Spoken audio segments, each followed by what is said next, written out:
10,000 years back in time, the Ice Age had just ended, and the first people arrived in Finland as the land slowly emerged from beneath the ice and water. Later on, 7,000 to 5,000 years ago, in Laukaan, Tarvala, there were red ochre burial sites made by Stone Age people.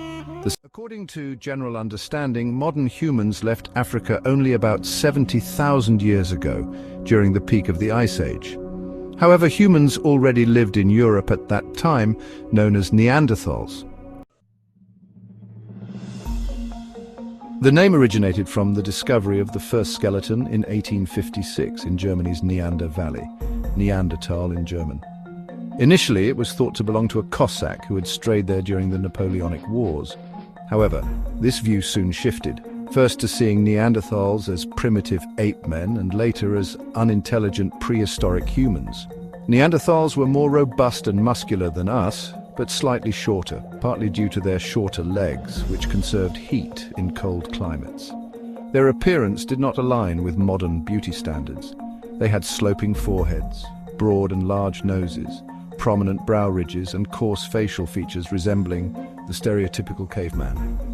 The accompanying reconstructions of their faces are based on their skulls, using the same forensic techniques employed today to determine a person's appearance from a skeleton. Neanderthals were a resilient species, having inhabited Europe for over 300,000 years, surviving through 2 ice ages. This is worth remembering when considering that modern humans have lived in Europe for only 70,000 years. All of our civilization and culture date back at most 10,000 years, and the pyramids are just 5,000 years old. Neanderthals, by contrast, lived on this continent for a span of time over 60 times the age of the pyramids.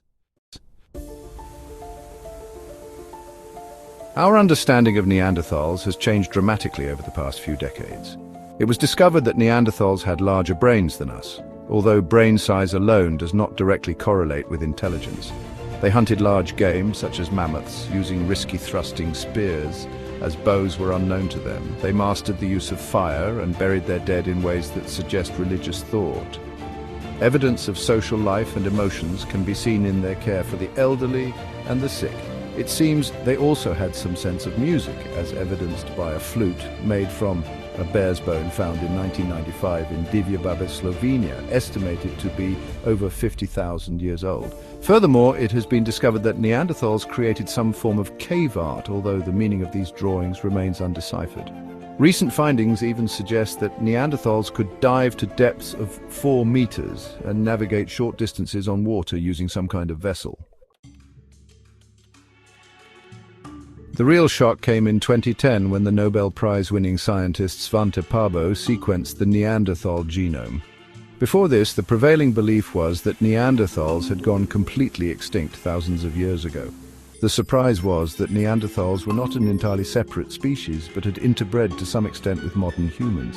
While only 2 to 4% of Neanderthal DNA remains in humans today, a total of 20 to 30% of their genetic heritage is distributed across humanity, manifesting differently in various individuals.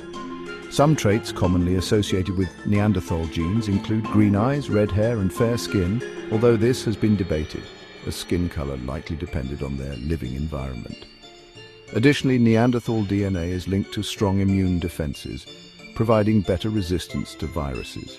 This genetic contribution helped modern humans spread across the globe. After living in Europe for over 300,000 or even 500,000 years, Neanderthals had developed immunity to many diseases and adapted to the low sunlight with lighter skin. They also had larger lungs, approximately 9 liters, comparable to elite modern athletes, as well as a better sense of smell and superior night vision due to the size of their eyes. The list of traits continues with both advantages and disadvantages, such as photosensitive skin and a predisposition to depression.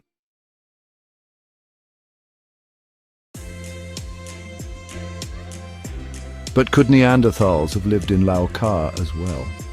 How could they have ended up here, considering that they couldn't have dug their way under the 2 kilometers of ice covering the area? There's no concrete evidence of their presence this far north, except for the debated case of the Wolf Cave in Ostrobothnia. While ancient artifacts have been found in the cave, the controversy surrounds certain stones that some believe were shaped by Neanderthals, while others argue they are naturally formed. Settlement in this region would have been possible during the warm period before the last ice age, known as the Eemian interglacial period, which occurred approximately 130,000 to 113,000 years ago and lasted around 15,000 years. Warm periods and ice ages have alternated at least 6 times, and the Eemian was the last interglacial period of the Pleistocene epoch. During this time, the average temperature in Finland was over 4 degrees Celsius higher than today, and sea levels were up to 5 meters higher.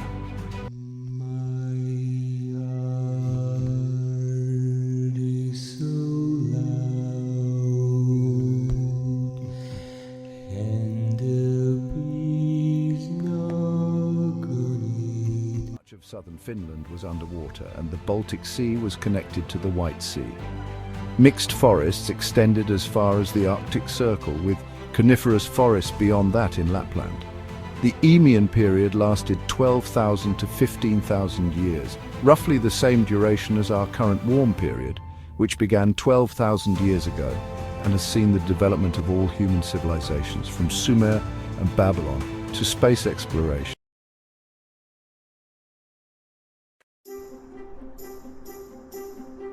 Eemian period fauna. Maija Karala, a science writer with a biology degree from the University of Jyväskylä, provides an intriguing assessment of the fauna and flora of Finland during the Eemian period. Speculations about Finland's biodiversity rely largely on educated guesses based on species present in nearby regions. Northern species may have included reindeer, steppe bison and musk ox, while southern species likely included fallow deer and wild boar. These animals served as game for Neanderthals, who themselves followed temperate forests as they shifted with the changing climate. Perhaps Finland also hosted lions, hyenas and leopards. Climatically, they would have thrived here. The length of the Eemian period raises the question of whether we might already be on the brink of the next ice age. This idea is supported by the fact that ice ages are largely driven by the orientation of the Earth's axis, following the so-called Milankovitch cycles. Based on the patterns of the past 5 ice ages, we are entering that phase again. Storms and extreme weather events may be caused not only by global warming, but also by these long-term climatic shifts, much like how autumn storms precede winter.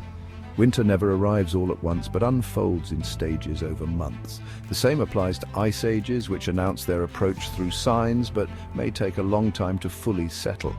It could be a while before we need to migrate south to the Mediterranean, where we might have to wait another 100,000 years for the next warm period.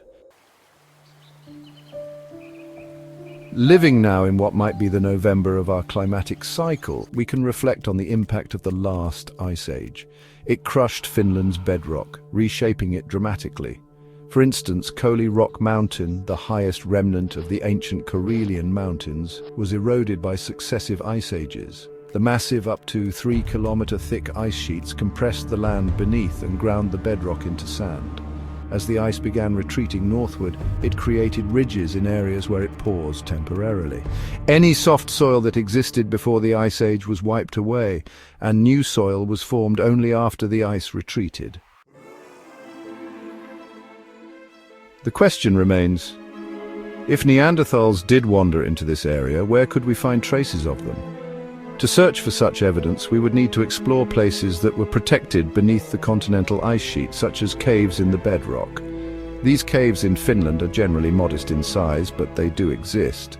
The Finnish Caving Society has catalogued over 30 small caves, none of which are in Laukaan. However, Laukaan does have some rock formations with cave-like features, such as the small Lulu cave in Vuonte and a hollow structure in Haipa.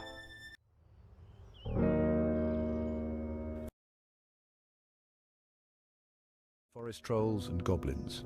It has occasionally been speculated that the trolls and goblins described in European and Finnish folklore might have been inspired by real beings, possibly Neanderthals living deep in the forests. Like trolls, Neanderthals might have appeared rugged and intimidating to modern humans, moving about in the dark, strong and large-nosed.